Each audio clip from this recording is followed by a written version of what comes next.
чуулган хэдийгээр завсралсан ч гэсэндээ манай ажлын хэсгийн гишүүд 7 хоног болгоны 3 дахь өдөр холбогдох одоо байгууллагуудтай яг газар дээр нь очиж танилцаад хуулийн төсөлтэй холбоотой санал солилцож байгаа. Тухайлбал бид нар өчигдөр шүүхийн шийдвэр гүйцэтгэх ерөнхий газрын харьяа одоо хүүхдүүдийн хорих ял эдэлж байгаа ийм байгууллага байртаа очиж танилцаад хүүхдүүдтэй бас уулзсан. Тэгээ хүүхдүүдээс гарч байгаа саналыг бол бас сонссон. Тэгээд тэнд бол хүүхдүүд одоо шүүхээр өгдгийг мэдээж хүүхэд алдаж эндэж янз бүрийн асуудал гарлаа гэхэд шүүхээр орох явцад гарч ирсэн хамгийн хүндрэлтэй асуудал нь юу байсан бэ гэд асуухад олон удаа жишээ нь мэдүүлэг өгөх, заавал хэргийг дахиад заавал эхнээс нь яриулах бол хамгийн хүнд хамгийн хэцүү байсан гэдэг. Жишээ нь энийг бид нар бол энэ удаагийн хуулийн төслөөр засах бүрэн боломжтой. Тэгэхээр хэрэг хянан шийдвэрлэх ажиллагаанд оролцож байгаа хохирогч, холбогдогч гэд аль ч хүүхдэд бас хамаарна гэрч гэд тий.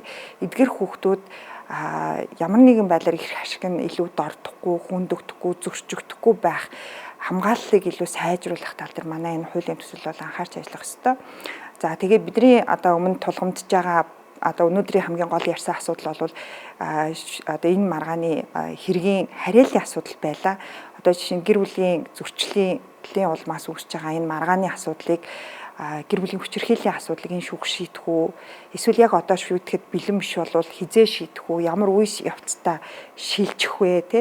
За өөр бусад одоо гэр бүлийн хүчирхийллийн улмаас одоо хохирч болж байгаа хүүхдийн асуудлыг тэгвэл энэ шүүх хамгийн түрүүнд шийдэх үү?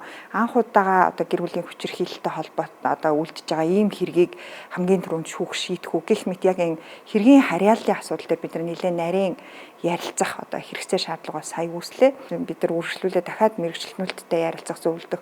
Шүүхийн одоогийн байгаа нөөц болцоо яахын дараа жилийн төсөв дээр яахын гэдэг ийм одоо бас асуудлуудыг ол шийдэх хэрэгцээ шаардлага үүсэж байна гэж хэлж